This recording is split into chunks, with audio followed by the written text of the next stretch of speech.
Ok, donc aujourd'hui, on va parler de Git. Vu que vous ne savez pas encore forcément ce que c'est, on va commencer, au lieu de parler de Git dès le début, on va commencer par son plus grand concurrent. Slide. Voilà. Donc, comment est-ce que vous avez fait des travaux d'équipe pour l'instant? Donc, pour l'instant, vous avez probablement utilisé le Google Drive ou un équivalent avec la plupart du temps des fichiers texte. Alors, sur des fichiers texte, le Google Drive, c'est très bien. Ça permet de faire des modifications en temps réel.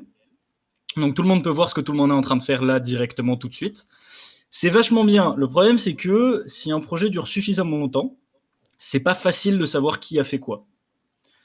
Et puis après, il y a tout ce qui est fichier binaire. Sur tout ce qui est fichier binaire, que ce soit des images ou n'importe quoi que Google Drive n'est pas capable de modifier lui-même, bah, par exemple des fichiers Photoshop ou des fichiers d'assets ou des fichiers 3D, eh ben, on se retrouve à devoir télécharger le fichier, le modifier en local et le republier après. Et là maintenant, s'il y a deux personnes qui essaient de modifier le même fichier, bah c'est la merde. Et les fichiers de code, bon, les fichiers de code, Google Drive, il n'est pas capable de vérifier la qualité du code. Et du coup, au final, ça se retrouve à être comme les images. Et alors là, dans un club de jeux vidéo où la majorité du travail, ça va être du code et des images ou des assets, bon, c'est quand même pas ouf. En plus, il n'y a pas vraiment de moyen de vérifier la qualité du code. Il n'y a pas vraiment moyen de vérifier si un fichier est correct ou s'il y a une grosse faute d'orthographe qui empêche toute la compilation. Du coup, c'est assez facile de tout casser accidentellement. Ce qui est pas ouf. Du coup, Git, 4 quarts. Bravo. Donc, Git, ça permet de travailler à plusieurs sur un même projet, même de travailler à plusieurs sur un même fichier, de travailler tout seul sur plusieurs machines. Ça permet de vérifier la qualité du code. Ça fonctionne même sans connexion Internet. Ça permet d'avoir l'historique complet de qui a fait quoi sur tout depuis le tout début du projet. Ça permet de tester des nouveaux trucs et puis de se dire finalement non, je veux pas revenir en arrière, etc., etc. À la base de tout le fonctionnement, tout est basé sur le concept de commit. Bravo, t'as deviné. Je suis fier de toi. Donc, qu'est-ce que c'est un commit? Un commit, c'est tout simplement une version du projet. Vas-y, David. Donc, une version du projet, ça a une description qui explique ce qui a changé pendant cette version et la liste de tout ce qui a changé par rapport à la version d'avant. Slide. Voilà. Donc, voilà un tout petit exemple. Donc là, on retrouve une version. Donc le nom de la description de ce qui a changé, c'est un peu plus correct. Donc c'est n'importe qui peut choisir la description de ce commit. On voit ici que ce qui a changé, c'est uniquement le fichier README. Dans le fichier de README, ce qui a changé, c'est que la ligne « il est bien pour débuter » a été remplacée par « il est bien pour tout le monde ». Je le dis tout de suite, est-ce qu'il y a des daltoniens dans la salle? Parce qu'on a beaucoup utilisé les couleurs sur le diapo, donc il faut peut-être prévenir maintenant. S'il y a des daltoniens rouge-vert, le reste, ça va. Je pense que ça va. Ok, parfait. Mais du coup, bon, du coup, tu as slide un coup trop vite, mais c'est pas grave. Donc du coup, on a aussi l'identité de la personne qui a créé cette mise à jour, la date, l'heure. Donc comme ça, on peut vraiment avoir beaucoup d'informations. Et même d'ailleurs, si on décide que cette mise à jour, elle était pourrie, on sait même qui accuser. Bon, le message, c'est bien, mais comment dire, si à chaque fois qu'on voulait parler d'une version, il fallait copier-coller le message en entier, ça serait vraiment pas drôle. Et puis, c'est possible d'avoir deux versions qui ont le même message. Donc, comment on fait pour parler d'un commit en particulier? Slide. Donc, un commit a une identité. Cette identité, c'est un petit nombre qui est écrit en hexadécimal, qui est généré automatiquement par Git. Donc non, jusqu'à récemment, c'était avec l'algorithme SHA-1. Maintenant, il y a l'option de le générer avec SHA-256. L'idée, c'est que c'est un algorithme qui, pour chaque commit, va gérer un nombre et qu'on est quasiment absolument sûr qu'il n'y aura jamais deux commits qui ont le même nombre.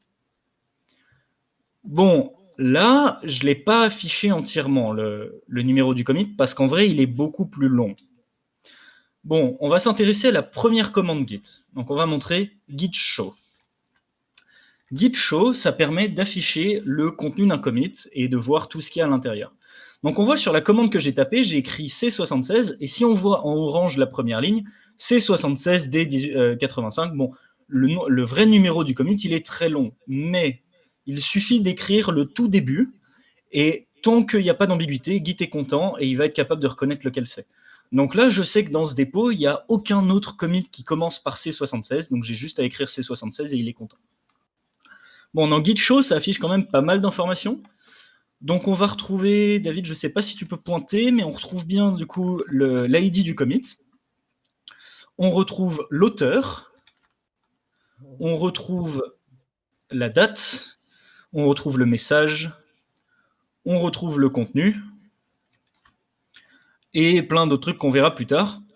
Donc ce qu'on voit là, c'est que cette version-là, ça a ajouté le nom d'un membre du projet à la liste des membres à l'intérieur du README.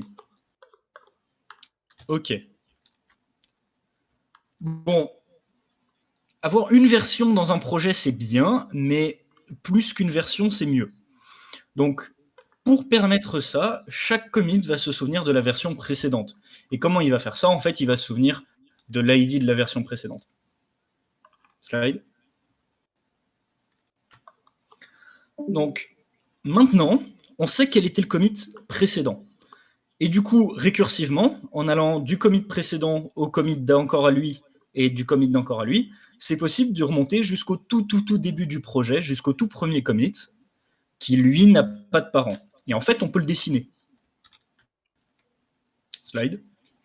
Maintenant, on va parler de l'historique. Donc l'historique, c'est le truc le plus important de Git, c'est ce qui permet de tout rendre puissant, de tout rendre possible. Donc ici, on a 3 commits. On a le commit tout à droite, C76D85, qui est le plus récent. Ensuite, il a un lien vers le commit précédent, 208FE2, qui lui-même a un lien vers le commit d'encore avant, D5F645, FC45. Ils ont vraiment des noms poétiques. Bon, maintenant qu'on a expliqué ce que c'est un commit et comment ils s'organisent et comment ils suivent, bon, là quand même ça reste pas très pratique, donc on va s'intéresser à comment on va les utiliser. Avant de parler ça, voilà à quoi va ressembler votre répertoire de travail. Donc on va avoir un dossier projet, ou n'importe quel nom que vous voulez lui donner, qui va contenir votre projet. Ce dossier, il va contenir un dossier caché .git, qui va contenir toutes les informations internes à Git. Vous n'avez pas besoin de savoir ce qui se passe dedans, de toute façon on n'y touchera jamais. Et il contient aussi tous les autres dossiers et fichiers que vous avez envie, exactement comme si c'était un dossier normal. Git va observer tout ce qui est au même niveau du dossier .git. On remarque que le dossier projet, qu'on aurait pu appeler n'importe comment, est plus haut que le dossier .git dans la hiérarchie. Ce que ça veut dire, c'est qu'on peut le renommer, on peut le déplacer, on peut en faire ce qu'on veut. Git ne s'en rendra pas compte. Git s'intéresse uniquement à ce qui se passe à l'intérieur. Donc c'est pratique de pouvoir les renommer, etc. Slide. Revenons à l'historique. Donc, dans l'arborescence de fichiers, c'est pas possible de montrer plusieurs états du projet à un seul moment. Parce que à un moment ou un autre, le fichier qu'on est en train de regarder, c'est une version du projet. On ne peut pas avoir un fichier qui contient plusieurs versions.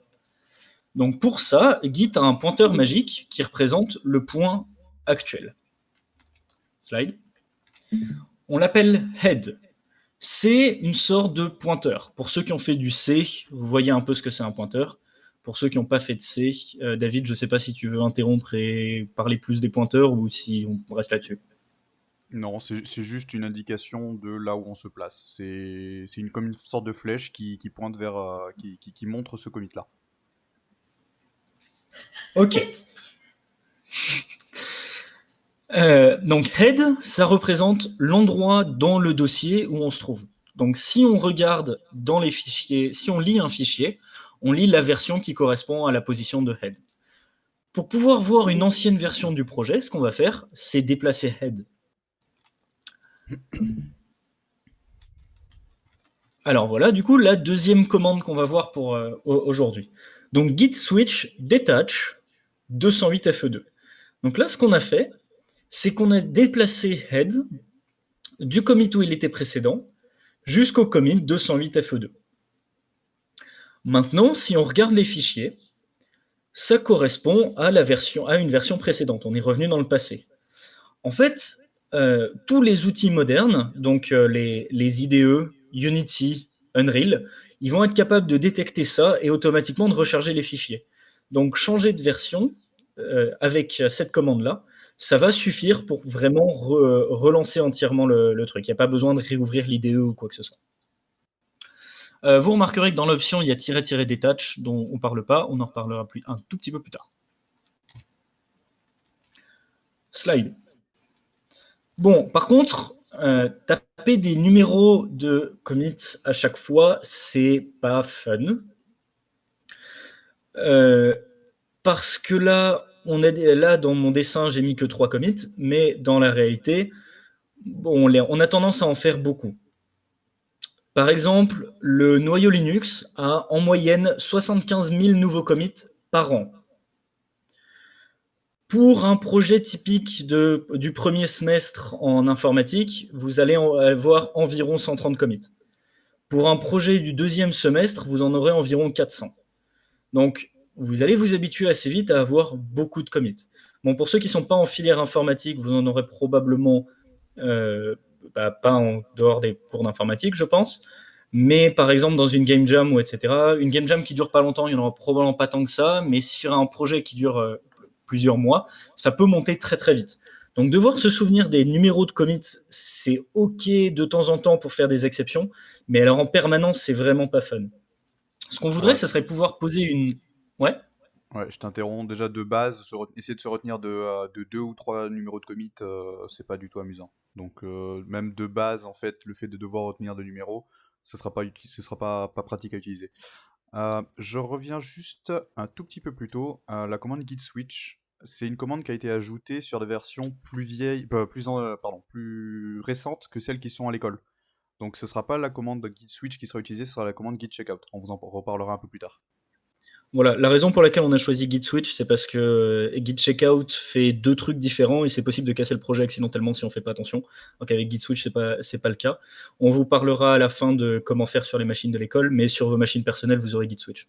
Donc il n'y a pas de problème. C'est juste que l'école, ils aiment pas mettre les trucs à jour. On en était au fait que, bon, vraiment, taper des numéros de commits, ça va une fois pour apprendre, mais c'est pas drôle. Ce qu'on aimerait pouvoir faire, c'est mettre une étiquette sur un commit, et oh là là, c'est pas beau les couleurs. Ok, bon, bref. Ça serait pouvoir mettre une étiquette, par exemple, dire ce commit-là, bon, c'était la version 1.0, et comme ça, on peut y revenir facilement. Donc, pour ça, ce qu'on va faire, c'est utiliser la commande git-tag-a, -a pour add, pour créer un nouveau tag. On va dire qu'on va créer un alias qui va s'appeler v1.0 sur le commit 208 FE2. Et à partir de ce maintenant, on peut utiliser la même commande qu'avant, git switch-detach, sauf que au lieu d'avoir besoin de souvenir du nom du commit en entier, on peut juste taper le nom de la version. Donc ça va être très très pratique si on a un projet qui dure un certain temps pour pouvoir revenir aux versions précédentes.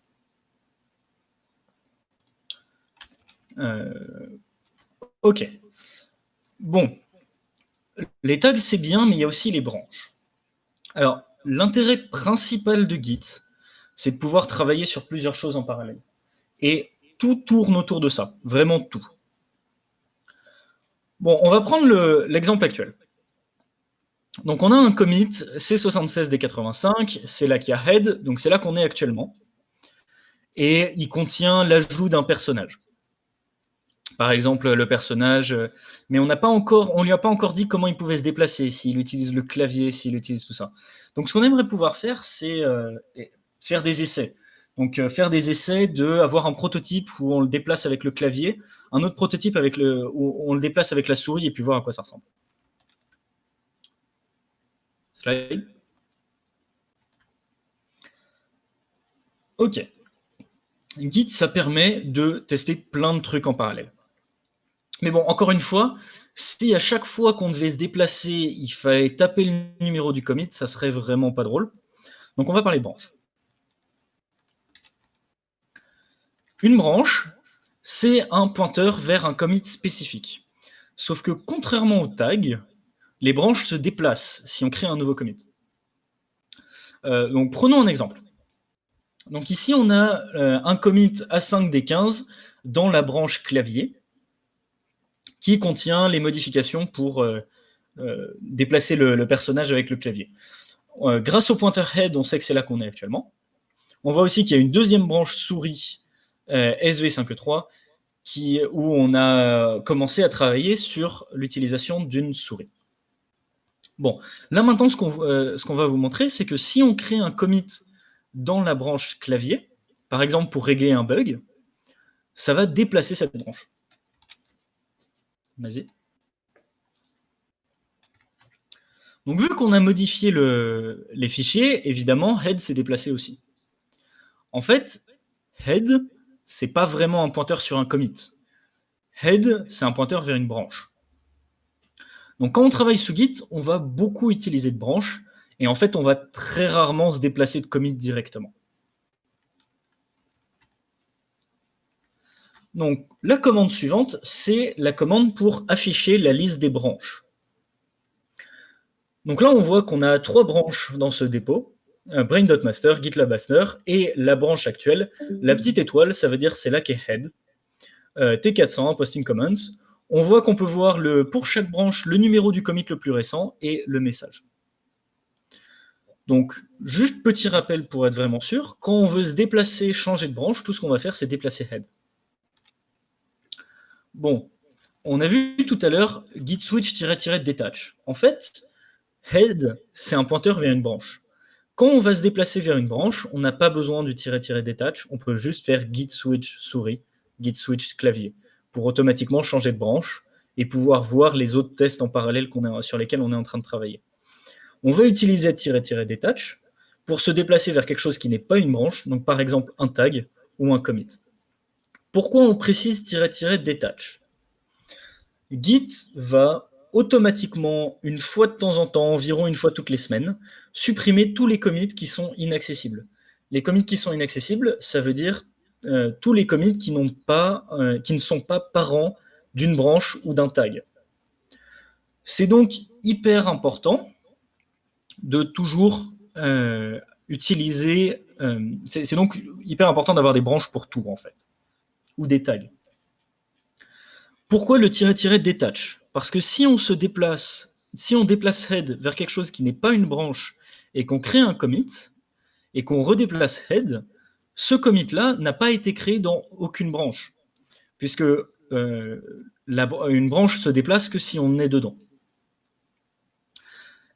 Et donc, dans ce cas-là, si on se déplace vers un commit ou vers un tag et qu'on crée un nouveau commit, il va être perdu au bout d'une semaine. Ce qui n'est probablement pas ce qu'on veut. Donc Git va prévenir, et c'est pour ça que Git force à utiliser le -detach. C'est si vous êtes sûr de vouloir aller le voir, mais vous devez vous souvenir que vous ne pouvez pas créer de commit à cet endroit-là sans revenir sur une branche, ou créer une branche à partir de cet endroit-là. D'ailleurs, en parlant de créer des branches, comment on crée une branche? Juste avant ça, est-ce que vous avez Ouais. des questions? Ouais, n'hésitez pas. Parce que ça risque d'être un peu condensé au niveau information. Donc voilà, si vous avez des questions au fur et à mesure, n'hésitez pas à les poser. Pour les poser, Cette diapo-là, elle était... vous pouvez les mettre Oui, dans le j'aurais salon bien généralement. une question. Ouais. Oui, c'est à propos de l'idée pour les commits, parce que vous avez dit que c'est un nom qui est super long et qu'on peut utiliser les tags pour ça, mais à quel endroit est-ce qu'on peut vraiment copier-coller ce commit pour le mettre dans notre commande de tag? Ah, tu peux revenir sur la diapo des tags? Ouais. Avec le tag-A. C'est la fin de la ligne, regarde. Donc tu fais git tag-A, et en gros, le premier paramètre, c'est le nom du tag que tu vas donner, et le deuxième, c'est sur quel commit il s'applique. Mais du coup, l'idée du commit, vous aviez dit que c'était des noms qui étaient extrêmement longs. Et quand vous aviez montré un screenshot Ouais. de ce qui semblait être un git log, on peut remarquer qu'en fait, le nom, il est tronqué. Et donc, justement, je me demande comment est-ce qu'on fait pour vraiment accéder au nom, au nombre total, quoi. C'est sur la screen du Git Show, David. Ce guide show. Ouais. Donc, par exemple, quand tu vas faire le Git Show, là, il te donne le nom total. Mais en fait, dans la grande majorité du temps, tu n'en as jamais besoin. Parce que tant qu'il n'y a pas de collision, tant qu'il n'y a pas d'ambiguïté, tu peux utiliser que les 4-5 premières lettres et 4-5 premiers caractères, et ça suffit largement, il va le reconnaître. Bon, je ne sais pas si vous avez bossé sur tout ce qui est hexadécimal et la taille des nombres. Les nombres en hexadécimal sont absolument gigantesques, et 5 caractères en hexadécimal, c'est largement plus que enfin, à moins que tu travailles sur le noyau Linux, je pense pas que tu arrives à avoir suffisamment de commits pour avoir une collision. Voilà. Et du coup, si tu D'accord, veux donc il y a voir juste besoin de mettre les premiers caractères. Voilà, si donc tu veux les voir 4-5 le premiers, nom ça suffira entier, quasiment toujours. si tu veux voir le nom entier, bah, tu tapes git show et les caractères du début et du coup tu verras le numéro entier. D'accord, merci. Pas de problème, t'inquiète pas. Est-ce qu'il y a d'autres questions avant qu'on poursuive? Ouais, parce que le dernier truc sur la toute dernière sur le detach, elle était un peu abstraite, je pense. Petite précision, est-ce que le tag, puisqu'il n'est pas dans une branche, est-ce qu'il se fait supprimer au bout d'un certain temps? C'est une question pour moi ou pour eux? Pour toi, Non, parce que jamais. tu t'en as pas parlé, je crois. Non, jamais. Les tags et les branches, à moins que toi tu les supprimes spécifiquement, Git considère ça comme une information qui est importante et il y touchera jamais, tout seul. Après, si toi tu as envie de le supprimer, tu peux le supprimer. Ok. Ça répond à ta question. Ouais. C'était pour qu'au moins ça soit clair pour tout le monde. Ouais, Voilà. t'inquiète pas. Du coup, on va pouvoir continuer. 25 ? Bon, on a parlé beaucoup de branches, mais on n'a pas parlé de comment on crée des branches. Donc, la première commande, git branch manette, ça permet de créer une branche. Mais donc, ça la crée à partir de là où on est actuellement. Mais ça ne va pas nous déplacer dans cette branche.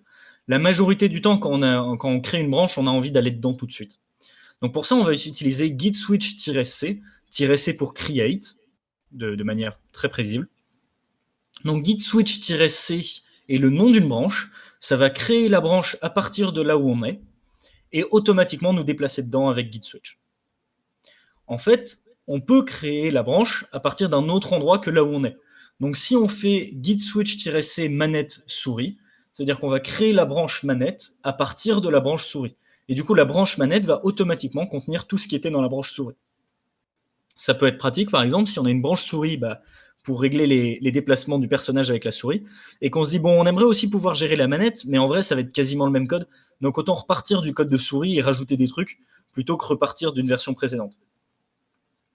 Et de la même manière qu'on peut créer une branche à partir d'une autre branche, on peut créer une branche à partir d'un tag ou créer une branche à partir d'un commit.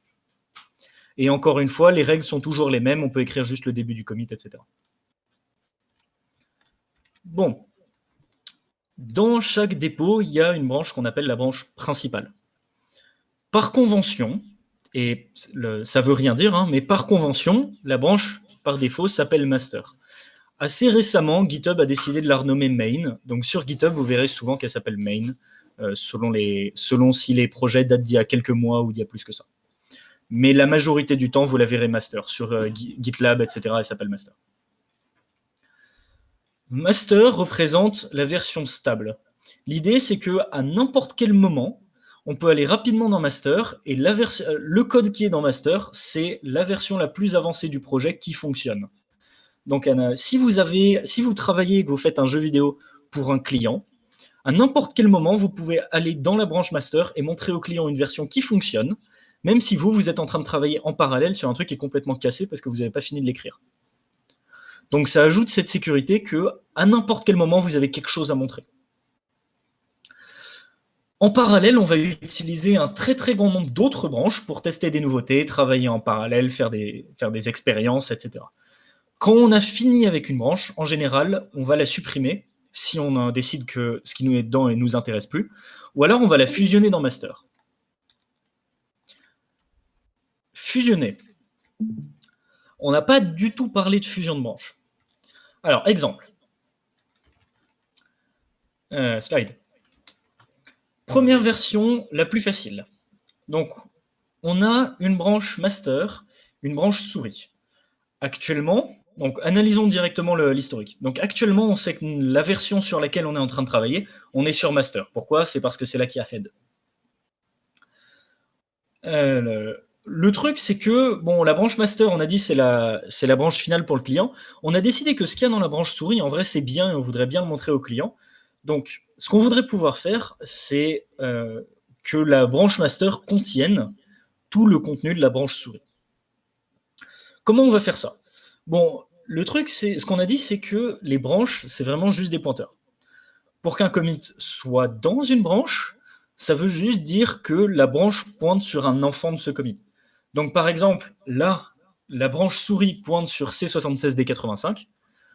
On va considérer niveau vocabulaire que 208FE2 est dans souris et que D5FC45 est dans souris aussi, vu qu'à partir de souris, on peut remonter l'historique et les atteindre. Vu que C76D85 est basé sur master, son parent c'est master, tous les parents de master sont forcément dans D7685, vu qu'il est plus récent et qu'il contient le master. Donc en fait, tout ce qu'on pourrait faire, c'est déplacer la branche master sur la branche souris. On n'a rien de plus à faire, on n'a pas besoin de créer de nouveaux commits, on n'a pas besoin de faire de magie, il suffit juste de le déplacer. Et on est sûr de rien perdre, vu que la branche souris contient forcément tout le contenu de la branche master. Donc, on va utiliser cette commande-là, git pull ffOnly norebase.souris. Git pull ffOnly, ça sert exactement à ce qu'on vient de dire, ça va déplacer la branche, etc. En général, on va utiliser git pull pour combiner plusieurs branches. ffOnly et norebase, ça force Git à utiliser cette manière-là de fusionner les deux branches. Il y en a plein d'autres. L'idée, ça va être de toujours être explicite sur la manière qu'on veut utiliser. Ça, c'est une très bonne stratégie, parce que là, il n'y a absolument aucun risque. Sauf que, si jamais il y a une des deux branches qui n'est pas un parent direct, ça ne va pas marcher. Mais alors, attendez, cette commande, elle est vraiment longue et elle est vraiment chiante. Je veux dire, taper ça tous les jours, ça ne va pas être fun. Du coup, il y a un raccourci. ffOnly, c'est pour fast forward only. Justement, c'est la signification du fait de simplement avancer, puisqu'il n'y a rien d'autre à faire. Bon, cette commande-là en rouge, elle est quand même vachement plus courte. Bon, là, c'est le moment où on fait une petite pause, parce que, bon, vous avez compris, Git, c'est un outil en ligne de commande. Il y a pas mal de commandes à connaître, et c'est vraiment pas drôle d'écrire des trucs dans le terminal, surtout des trucs très longs. Donc, pour ça, depuis plusieurs années, j'ai écrit beaucoup d'alias qui permettent de faire des commandes plus longues en écrivant beaucoup moins. En fait, moi, personnellement, ça m'arrive quasiment jamais d'écrire une commande en entier. J'ai des alias pour absolument tout. Vous venez de commencer, c'est pas forcément conseillé pour l'instant, parce que le truc qui est important, c'est de comprendre. Maintenant, voilà, moi je vous propose de récupérer mes alias et pouvoir taper beaucoup moins. À partir de maintenant et jusqu'à la fin de la présentation, il y aura un petit rond rouge au début des commandes pour préciser les commandes qui fonctionnent uniquement avec mes alias et qui ne sont pas des vraies commandes de Git. Si jamais vous ne voulez pas utiliser mes alias, vous avez qu'à apprendre les commandes entières ou faire vos propres alias. Vous pouvez très bien faire vos propres alias. David vous montrera peut-être pas aujourd'hui, mais peut-être plus tard, sur comment les récupérer, surtout si vous êtes sur Windows, parce qu'il faut setup la WSL. Donc David vous expliquera tout ça, et de toute façon, ça vous servira dans les game jams, parce que c'est beaucoup plus facile pour le développement d'utiliser Git de cette manière-là. Je veux juste insister un coup sur le fait que il y a des commandes plus courtes, par exemple, il y a des commandes plus courtes avec moins d'options qui sont gérées de base par Git, mais qui peuvent être dangereuses, qui font des trucs un peu moins précis, etc. Je vous conseille très très fort d'être toujours extrêmement précis sur ce que vous voulez faire, quitte à utiliser des alias où vous êtes sûr de ce qu'ils font. Git, c'est assez facile d'atteindre des situations du projet qui sont très compliquées, avec des trucs qui sont compliqués à démêler, parce qu'on a utilisé la commande qui avait l'air plus simple, mais qu'on ne comprenait pas vraiment. Donc, j'insiste vraiment là-dessus, faites attention à bien connaître Git sérieusement. Maintenant qu'on a suffisamment parlé du fast-forward, d'ailleurs, si vous avez des questions là-dessus avant, sur tout ce qui est alias et tout ça, personne ne parle, donc ça veut dire que non, j'imagine. On va poursuivre pour l'instant. Ok. Donc, deuxième situation, parce que là, tout à l'heure, on avait la situation où il y avait une branche qui était un parent direct de l'autre. Bon, c'était bien gentil, mais vous vous doutez bien que la plupart du temps, ça ne va pas être le cas. Bon, alors, voilà la situation. Hier, on a créé une branche souris qui partait de master, et on a travaillé dessus. Et on a créé le commit 5e 4D9. Depuis, il y a quelqu'un d'autre qui a travaillé sur master, et il y a un nouveau commit sur master. Bon, souris, c'était du travail temporaire, et Pardon. Souris, c'était du travail temporaire, mais maintenant, c'est du travail temporaire qu'on a fait sur une ancienne version du projet. C'est vraiment pas ouf. Donc, ce qu'on aimerait faire, c'est le déplacer vers la version actuelle du projet. Pour ça, on va utiliser git pull rebase. Donc, ce qu'on a fait, c'est que la branche souris qui était précédemment basée sur 208F2, elle est maintenant basée sur C76D85. On a changé sa base, d'où le nom de la commande rebase. Bon, le commit a changé de parent.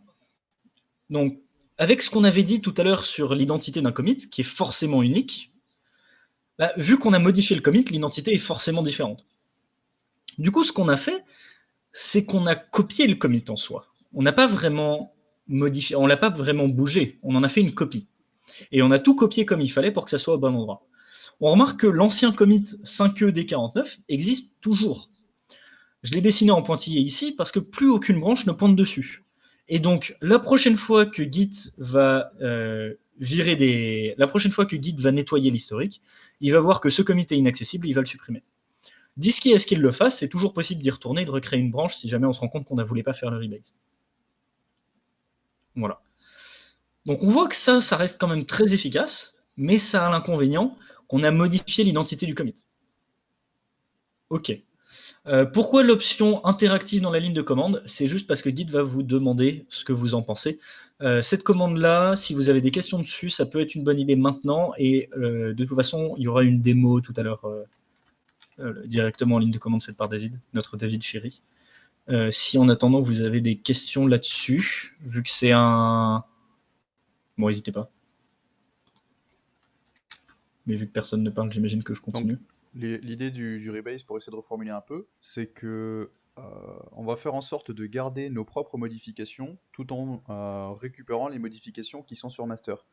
De cette manière, en fait, on arrivera à un état où les modifications qu'on a faites sur souris, eh bien, on va d'abord prendre en compte les modifications qui sont sur master et ensuite avoir les modifications qui sont sur souris. De cette manière, on est sûr d'avoir la dépendance de souris toujours par rapport à master et pas avoir les modifications de souris et par-dessus les modifications master, ce qui pourrait casser beaucoup de choses. Donc l'idée, c'est toujours de garder l'ordre, en quelque sorte la hiérarchie, c'est-à-dire que souris va toujours pointer de cette manière-là sur master, et ça changera pas, peu importe le nombre de pull rebase que l'on fait. Voilà, et on garde la sémantique que souris, c'est un truc temporaire sur lequel on a travaillé après master. C'est peut-être pas vrai dans les faits, parce que peut-être qu'on a travaillé avant, mais dans l'idée, là maintenant, on veut que ça soit clair que souris, c'est une amélioration sur master. Ok. Bon. Cas numéro 3. Bon, alors pour l'instant, on a vu la première version qui fonctionnait que s'il y avait un parent commun.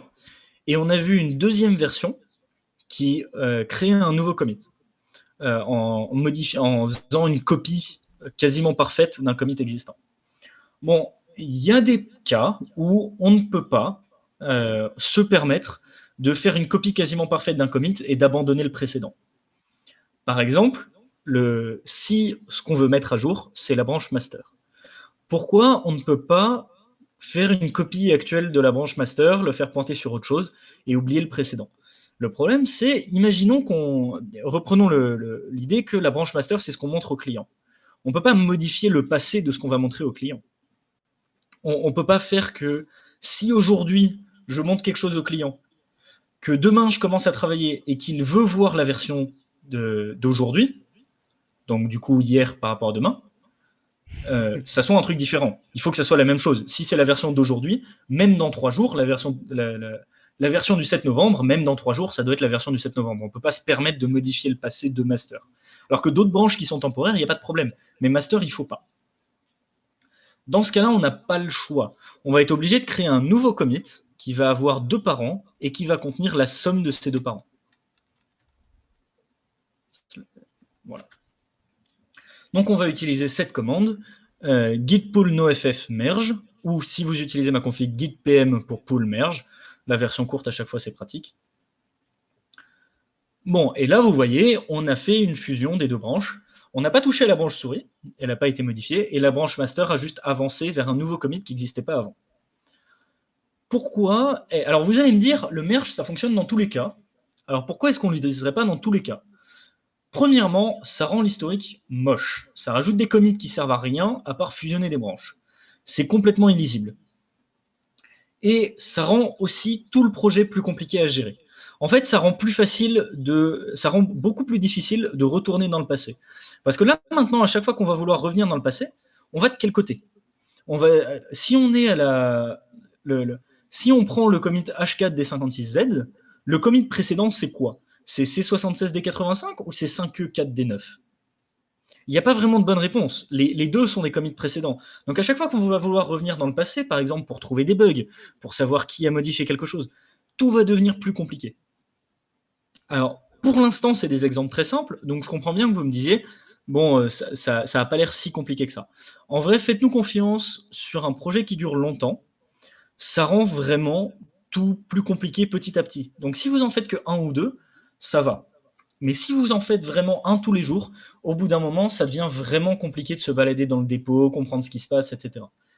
On a pu le voir pour ceux qui sont en informatique en 2e année, pour le projet de PO, vous avez bien rendu compte de ce qui se passe quand on fait des merges tout le temps.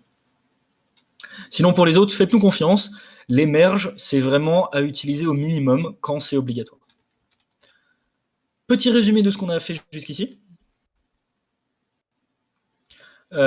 Oui, du coup, les merges, on va les utiliser uniquement sur master. Pourquoi? Parce que sur master, on n'a pas le choix. Donc quand on n'a pas le choix, on va utiliser des merges. Le reste du temps, on essaye au maximum de ne pas en utiliser. Donc on a vu 3 manières de fusionner 2 branches. Donc git p pour faire un fast forward qui est une avance rapide, il faut l'utiliser à chaque fois qu'une des deux branches est un ancêtre direct de l'autre. Il n'y a absolument aucun risque possible. Ça ne peut pas poser de problème. Donc, c'est une bonne chose. Ensuite, on a vu le rebase, qui est extrêmement puissant. On verra encore plus tard à quel point c'est puissant. C'est très propre au niveau de l'historique. Si vous avez des conflits, un conflit, ça veut dire si dans chaque branche, vous avez modifié le même fichier et la même ligne, Rebase va vous aider à régler ce problème, en vous montrant le problème petit à petit, ce qui est vachement pratique pour quand on a ce genre de problème. Ce qui peut arriver, ça arrive qu'il y ait 2 personnes qui modifient la même ligne sans faire attention. Un truc qui est très puissant avec Git, si vous modifiez 2 fonctions différentes dans le même fichier, ça ne lui posera pas de problème, il va voir que c'est ça de modification générale et ça ne compte pas comme un conflit. C'est vraiment si vous modifiez la même fonction ou des trucs qui sont trop proches et du coup il n'est pas sûr de lui. Et Git, dans le doute, il va faire tout ce qu'il peut pour vous prévenir et vous poser la question, même si ça a l'air tout simple, histoire d'être sûr de ne pas casser le projet, parce que ça serait vraiment dommage pour un outil de travail d'équipe de casser le projet. Donc au maximum, même si vous vous dites, ouais bon quand même, ce conflit-là, il aurait pu le régler tout seul, il avait un doute, donc dans le doute, il vous demande. L'inconvénient de Git Rebase, c'est que ça modifie l'historique de la branche qu'on est en train de rebase. Donc, si jamais on parle de la branche master, on ne peut pas. C'est juste, ça pose trop de problèmes. Dans le dernier cas, on a vu le merge, qui va servir de plan Z. Ça rend les conflits plus compliqués, parce que merge n'a pas la puissance de Rebase au niveau de l'aide des conflits. Donc en gros, au lieu de montrer les conflits petit à petit, il va montrer tous les conflits d'un coup, ce qui rend plus difficile de les régler et de les comprendre. Après, ça va avec l'habitude, hein, c'est pas insurmontable. Merge, ça rend l'historique moins lisible, et petit à petit, ça va rendre le projet plus compliqué à gérer. En plus, ça crée des commits inutiles, ce qui est vraiment pas pratique. Donc maintenant, on va juste comparer rapidement l'historique de 3 dépôts pour voir la différence que ça fait d'utiliser ces différents trucs. Juste avant, Slide. juste Ouais. avant lorsqu'il y a un conflit de fichiers, entre deux fichiers, en fait, lorsque vous êtes en train d'essayer de faire une fusion de branches, sur le fichier sur lequel il y a un conflit, il va y avoir les deux versions qui seront indiquées. Donc là, je n'ai pas d'exemple à vous montrer, mais globalement, lorsqu'il y a un conflit, il va y avoir des chevrons qui vont être affichés avec head, pour signifier l'emplacement où nous on est, notre version à nous. Ensuite, une ligne avec des égales. Ensuite, une autre version et d'autres chevrons avec le numéro de commit. En gros, c'est vraiment pour dire qu'il y a eu un conflit à cet endroit-là. Et pour corriger le conflit, il faut en fait garder que la version qui nous plaît à nous. Et ensuite enregistrer le fichier. Et donc dans ce cas-là, ça signifie que le conflit est corrigé. Donc quand il y a un conflit comme ça, notamment lors des merges, où il y a tous les fichiers qui sont affichés directement, et bien en fait il faut parcourir tout le fichier et régler chaque conflit un à un dans tout le fichier. Et ensuite on sauvegarde on sauvegarde le fichier.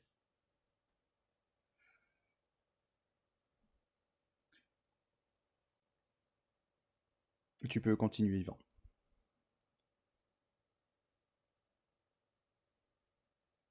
Yvan. Hop, sorry, je m'étais mute. Je suis de retour. Donc ça, c'est l'historique. Donc ça, c'est affiché par GitLab. Juste pour l'habitude, en haut, ça veut dire plus récent, en bas, ça veut dire plus ancien. Donc ça, c'est l'historique d'un projet où on a été vraiment un poil extrémiste sur l'utilisation du rebase et on a obligé d'utiliser le rebase à chaque fois qu'on allait valider quelque chose. Donc ce qu'on voit à la fin, c'est que l'historique est très très beau, très très pratique, très facile à lire, très facile de savoir ce qui a été fait dans quel ordre. Par contre, ça a un inconvénient qu'on ne peut pas travailler en parallèle sur deux choses. Là, on le voit bien, tout a été fait l'un après l'autre. Donc dans le monde réel, on ne va pas être aussi embêtant sur l'utilisation du rebase. Ensuite, on va voir un deuxième exemple. Donc ça, c'est l'exemple de un groupe de personnes qui ne connaissaient pas Rebase et qui ont utilisé que des merges tout le temps. Alors là, ce qu'on voit, c'est que donc la ligne rouge, c'est la branche master. La ligne la plus à droite, c'est la branche master, donc c'est la branche principale. Ce qu'on voit, c'est que, comme dans la version précédente, personne n'a travaillé directement sur master. On travaille toujours sur une branche à côté, et quand on a fini avec, on la met dans master. Bon, par contre, le problème qu'on voit, par exemple, au niveau du tag v0.19.7, c'est qu'il y a des merges d'une branche temporaire à une autre, etc. Bon, là, si on essaie de remonter l'historique du projet, ça va être vraiment compliqué de savoir qu'est-ce qui a été fait dans quel ordre, et les niveaux trucs du travail en parallèle, etc. Ça pose vraiment des problèmes. Avoir un historique qui ressemble à ça, ça va vraiment poser des problèmes quand on va essayer de trouver un bug, de savoir qui a fait quoi, etc. Donc, en général, on essaye au maximum d'éviter. Et ensuite, le troisième exemple, ça c'est l'objectif à avoir. Donc ça c'est ce qu'on a dit, ça c'est un projet qui a bien géré, où il y a des merges uniquement dans la branche master, ce que vous pouvez voir la branche rouge. Donc il y a uniquement des merges dans la branche master, et tous les autres, à chaque fois qu'on avait besoin de faire quelque chose dans une autre branche, on a fait un rebase, et du coup ça se voit pas sur l'historique. Si vous comparez cette version-là de l'historique à la version précédente, ici c'est très très facile de voir ce qui a été fait dans quel ordre, ce qui a été fait en parallèle, etc. Là, c'est vraiment très clair, etc. Et ça demande vraiment pas beaucoup de travail. Ça demande juste de se forcer à utiliser rebase quand on n'est pas dans master et merge quand on est dans master. Et c'est tout. Donc, gardez en tête que ça demande un tout petit peu plus de réflexion que juste d'utiliser merge tout le temps, mais franchement, ça vaut le coup. Voilà. Donc là, pour l'explication, si on regarde à partir de V09.8, on a une nouvelle branche qui a été créée et il y a un seul commit. Et ensuite, il revient quasiment tout de suite dans master. On voit qu'il y a exactement les deux mêmes nombres, les deux mêmes noms, parce qu'en fait, c'est grâce au rebase. Étant donné qu'on a créé un nouveau commit et qu'on a fait un rebase et qu'ensuite on la merge avec master, bah on a juste on a juste ce lien-là. Donc là, c'était pas un très très bon exemple de ce que je voulais dire. Globalement, Le truc, c'est que les rebases, ils se voient pas dans l'historique. Oui, voilà. Globalement, non, l'exemple que je voulais montrer, c'était plutôt le violet. Ici, on voit qu'il a été la branche existe depuis longtemps, et puis on a un commit qui arrive que à cet endroit-là. L'idée, c'est que avec le rebase, on peut pas trop savoir à partir de quand. Comment dire? Bah, on peut savoir l'origine dans laquelle il y a eu le commit, mais on peut pas savoir exactement à quel moment il a commencé à travailler à partir de master.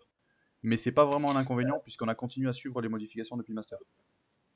Voilà, le seul truc qui va nous intéresser, en fait, c'est pas la grande majorité du temps, la date exacte à laquelle une modification a été faite, on s'en fout un peu. Ce qui compte, c'est l'ordre dans lequel ça a été fait et si deux trucs ont été faits en parallèle. Et ça, master le garde. Et effectivement, master ne fait perdre la date. Mais parce que un commit, il va avoir la date du moment où il a été rebase et pas la date du moment où l'original a été fait. Mais bon, la grande majorité du temps, c'est pas un problème. Sauf sur la branche master, évidemment. On continue ? Ouais. Ok. Bon, on a parlé de branche, on a parlé de tag, on a parlé de commit, on a parlé de plein de trucs, mais on n'a pas parlé de travail d'équipe. C'est quand même un peu con pour un outil qu'on a vendu pour le truc qui va régler tous les problèmes de travail d'équipe. En fait, vous connaissez déjà toutes les commandes pour travailler en équipe sauf une. Parce qu'en fait, le travail d'équipe fonctionne entièrement sur le principe de branche. Si vous savez gérer les branches, vous savez travailler en équipe. La seule commande qui reste, c'est git remote.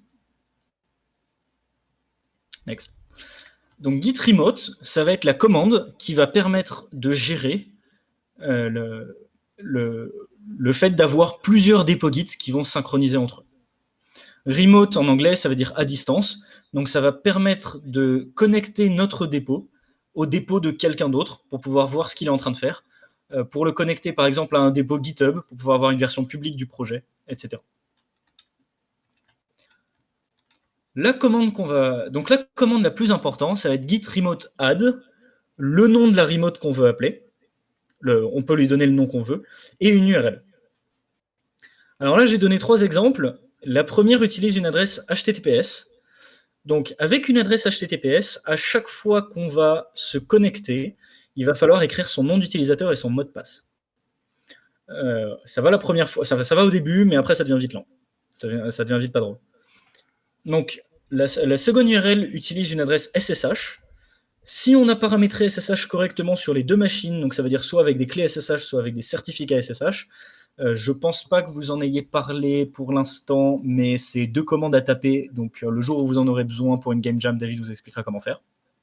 On va pas en parler aujourd'hui vu que c'est un peu hors sujet SSH. L'idée, c'est qu'à partir du moment où SSH est configuré, pas besoin de taper de nom d'utilisateur, pas besoin de taper de mot de passe. Le fait d'avoir la clé sur votre machine, ça suffit largement. Et la troisième ligne, c'est aussi une adresse SSH. C'est juste, il faut garder en tête que la deuxième et la troisième, c'est 2 manières différentes d'écrire la même chose. Si jamais vous les voyez, histoire de comprendre ce que ça veut dire. Sur GitHub et sur GitLab, en haut à droite de l'interface, vous verrez un bouton clone qui a l'adresse HTTPS, l'adresse SSH. Donc c'est hyper facile de la récupérer. Au lieu d'une adresse HTTPS ou SSH, vous pouvez aussi mettre le chemin vers un autre dossier. Imaginez, vous travaillez à l'école. Vous faites un projet à plusieurs et vous êtes sur les dossiers de l'école et vous travaillez que sur les machines de l'école. Vous pouvez ajouter comme remote le dossier de votre partenaire, à condition qu'il vous ait donné les droits en lecture. Pas besoin qu'il vous autorise à modifier ces dossiers, il suffit qu'il vous autorise à les lire, et comme ça, vous pouvez ajouter son dossier et voir directement ce qu'il est en train de faire. Ok, donc maintenant qu'on sait apprendre à Git à se connecter, Git est fait pour fonctionner hors connexion. Ce que ça veut dire, c'est que contrairement à Google Drive, par exemple, qui va synchroniser en permanence avec le fichier, Git ne va pas se connecter en permanence au serveur. Il va falloir le dire explicitement quand on veut se connecter. Et pour ça, on voit la commande suivante. Donc git fetch David, ça va vouloir dire connecte-toi à David et regarde s'il y a des nouveaux trucs. La deuxième commande avec le -all, ça veut dire connecte-toi à toutes les machines que tu connais et regarde s'il y a du nouveau. Si vous utilisez ma config, il y a aussi un git fr pour fetch recursive. Si vous n'avez pas envie de taper fetch-all. On reparlera de tous mes alias tout à l'heure, parce qu'en vrai, il y en a beaucoup plus dont on n'a pas parlé pour vous montrer les vraies commandes.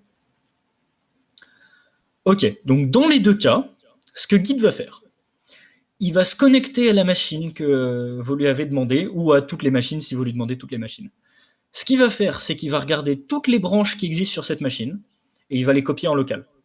Comme ça, ce que vous pouvez faire, c'est qu'en local, quand vous n'êtes pas connecté, vous connaissez toutes les branches de toutes les autres personnes à qui vous êtes connecté. Évidemment, à moins qu'elles n'aient pas été modifiées depuis. Vu qu'ils ne se connectent pas en permanence, il va falloir faire un git fetch pour réactualiser toutes les copies locales. Si vous utilisez ma config, comme d'habitude, ma config va faire un fetch toute seule toutes les 15 minutes. Donc si vous utilisez ma config, toutes les 15 minutes, il va se resynchroniser et regarder s'il y a du nouveau. On en reparlera tout à l'heure quand on fera la partie plus pratique, ça arrive dans en fait pas très longtemps. Ok. Alors juste, qu'est-ce que ça veut dire de copier les branches? Quand on va se connecter à une autre machine, Git va créer en local plein de branches qui commencent par le nom de la remote / le nom de la branche sur la remote. Donc là, ici sur cette image, je ne vois que des branches qui sont sur ma machine. J'en vois 3. Il y en a une qui commence par David, mais ce n'est pas une branche magique à distance. Ça reste une branche locale. C'est juste qu'elle permet de voir, elle représente une branche distante. Donc voilà. Donc on peut utiliser git show pour montrer ce qu'il y a à l'intérieur d'une branche. D'ailleurs, tout à l'heure, je vous avais montré git show avec le numéro d'un commit. Mais comme d'habitude avec Git, si vous pouvez mettre le numéro d'un commit, vous pouvez mettre tout le reste. Donc vous pouvez mettre git show avec le nom d'une branche, git show avec le nom d'un tag, etc. Et ça va vous montrer les modifications. Vous pouvez utiliser git switch pour vous déplacer dans une de ces branches qui contiennent un slash. Il n'y a pas de problème. Vous pouvez fusionner des branches distantes avec des branches locales. Il n'y a pas de problème. En fait, vous pouvez faire n'importe quoi que vous faisiez avec des branches jusqu'à maintenant, sauf que ça permet de voir les branches de quelqu'un d'autre. Et c'est entièrement là-dessus que se base le travail d'équipe sur Git. C'est entièrement sur le fait de voir les branches des autres gens et pouvoir faire des choses avec. La seule différence avec des branches qui contiennent un slash par rapport aux branches normales, entre guillemets, c'est que ces branches-là sont en lecture seule. Moi, je ne peux pas modifier la branche David/master parce que la branche David/master est une vision, une vue d'une branche qui ne m'appartient pas, donc je n'ai pas le droit de la modifier. Ok, donc prenons comme exemple, histoire d'être sûr qu'on a bien compris, comment est-ce qu'on pourrait faire là maintenant? Donc, moi, je suis dans ma branche master, c'est ce qu'on voit avec le head, et je voudrais récupérer tout ce que David a fait dans sa branche souris. Eh bien, on va utiliser la même commande qu'avant. Donc, on va utiliser la même commande qu'avant. Donc, moi, c'est ma branche master, donc j'utilise un merge. J'utilise un merge. Pourquoi? Je ne peux pas utiliser un fast forward parce qu'il n'y a pas de parent commun. Enfin, pardon, il n'y en a pas un des deux qui est un parent commun de l'autre. Je ne peux pas utiliser un rebase parce que c'est master. Donc, j'utilise un merge. Ce qui se passe quand j'utilise un merge, c'est que j'ai créé un nouveau commit qui va contenir toutes mes modifications à moi et toutes les modifications de la branche souris de David. Bon, ok. Par contre, là, maintenant, vous allez me dire un truc. Depuis le début, il y a un point dans la ligne de pool. Je l'ai coloré en rose. Et ouais, c'est pas du tout une coïncidence. Le point, ça permet de dire sur quelle machine il faut aller chercher. Le point, ça veut dire la machine actuelle. Donc la première ligne, git p.master, ça veut dire fais un fast forward de la branche actuelle vers la branche master. Donc ça veut dire déplace la branche actuelle dans la branche master, qui sous-entendu que la branche master est un enfant de la branche actuelle, pour récupérer tout le contenu de la branche master. Et le point ici, ça veut dire sur ma propre branche. La deuxième ligne, ça veut dire fais un fast forward sur ma copie locale de la branche master de David. La troisième ligne, ça veut dire connecte-toi à David, mets à jour toutes les copies, et ensuite fais un fast forward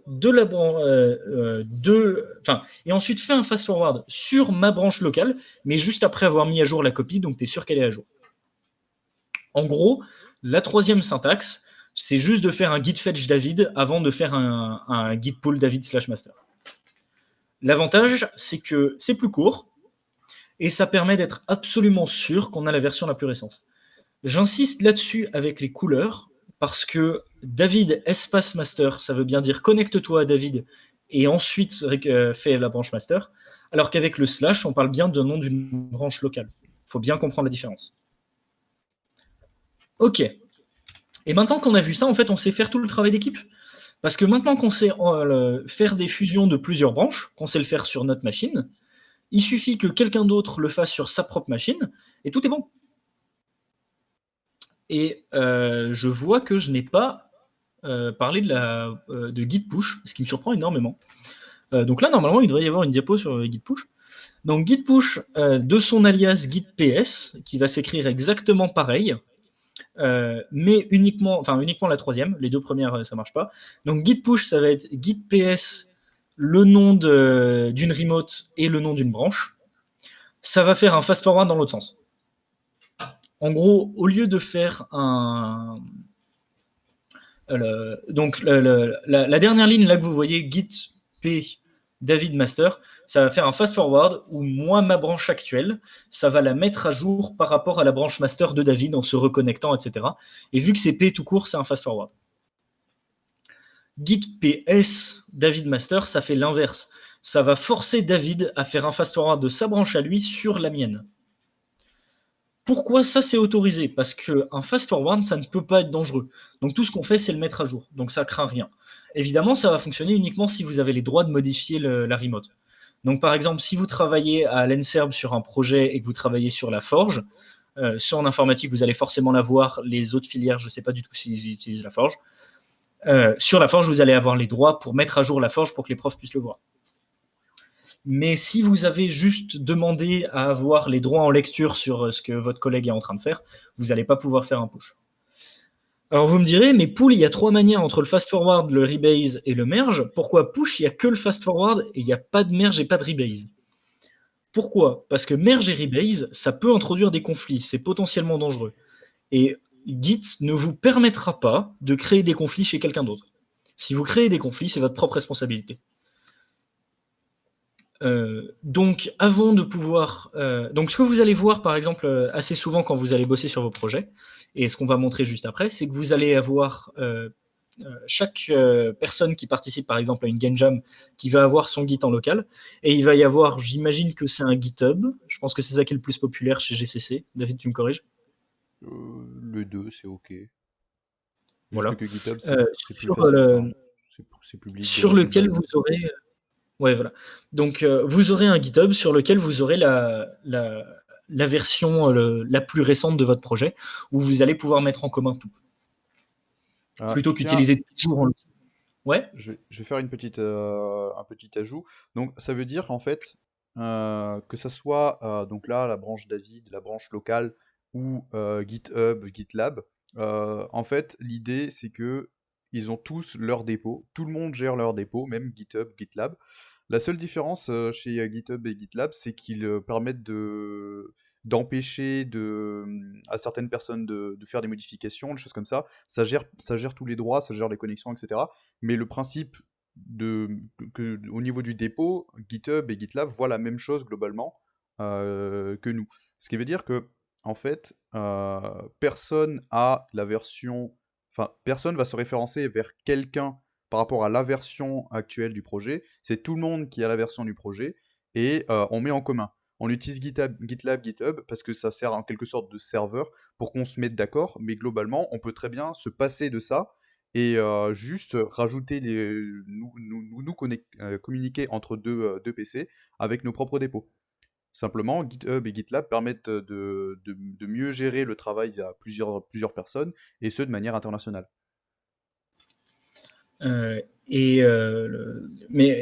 un des trucs que ça veut dire, par exemple, s'il y a quelqu'un qui supprime son dépôt accidentellement, vous en avez rien à faire en fait, parce que n'importe qui l'a ajouté comme remote et qui l'a fetch au moins une fois semi-récemment a une copie complète de toutes ses branches et de tout ce qu'il a fait. Donc c'est pas dangereux de supprimer complètement le dépôt en fait, à condition évidemment que toutes les modifications qu'on ait faites, on ait créé un commit. À partir du moment où on a créé un commit qui est dans une branche, rien ne peut être perdu tant que cette branche est copiée par au moins une personne n'importe où. Donc ça veut dire que c'est pas possible de perdre du travail, ou c'est relativement difficile. c'est hyper facile de travailler sur 2 machines en même temps. Si vous avez une machine à l'Enserb et une machine chez vous, eh ben, il suffit d'avoir une remote de l'une des deux vers l'autre. Et ça sera facile depuis l'Enserb parce que l'Enserb a un serveur SSH. Donc vous pouvez faire par SSH et pouf, c'est fait. Etc. Donc ça permet vraiment de tout synchroniser. Voilà. Et du coup, la commande git push est hyper pratique quand vous utilisez un GitHub ou un GitLab, parce que personne est sur la machine GitHub pour pouvoir faire un pull depuis votre dépôt. Donc il faut que vous puissiez forcer le GitHub à faire un fast-forward depuis le vôtre. Mais encore une fois, vous pouvez faire qu'un fast-forward, et il ne peut pas y avoir de conflit. S'il y a des conflits, en fait, vous avez qu'à les régler en local, et après faire un fast-forward normal. Est-ce qu'on est bon sur tout ça? Est-ce que vous avez des questions?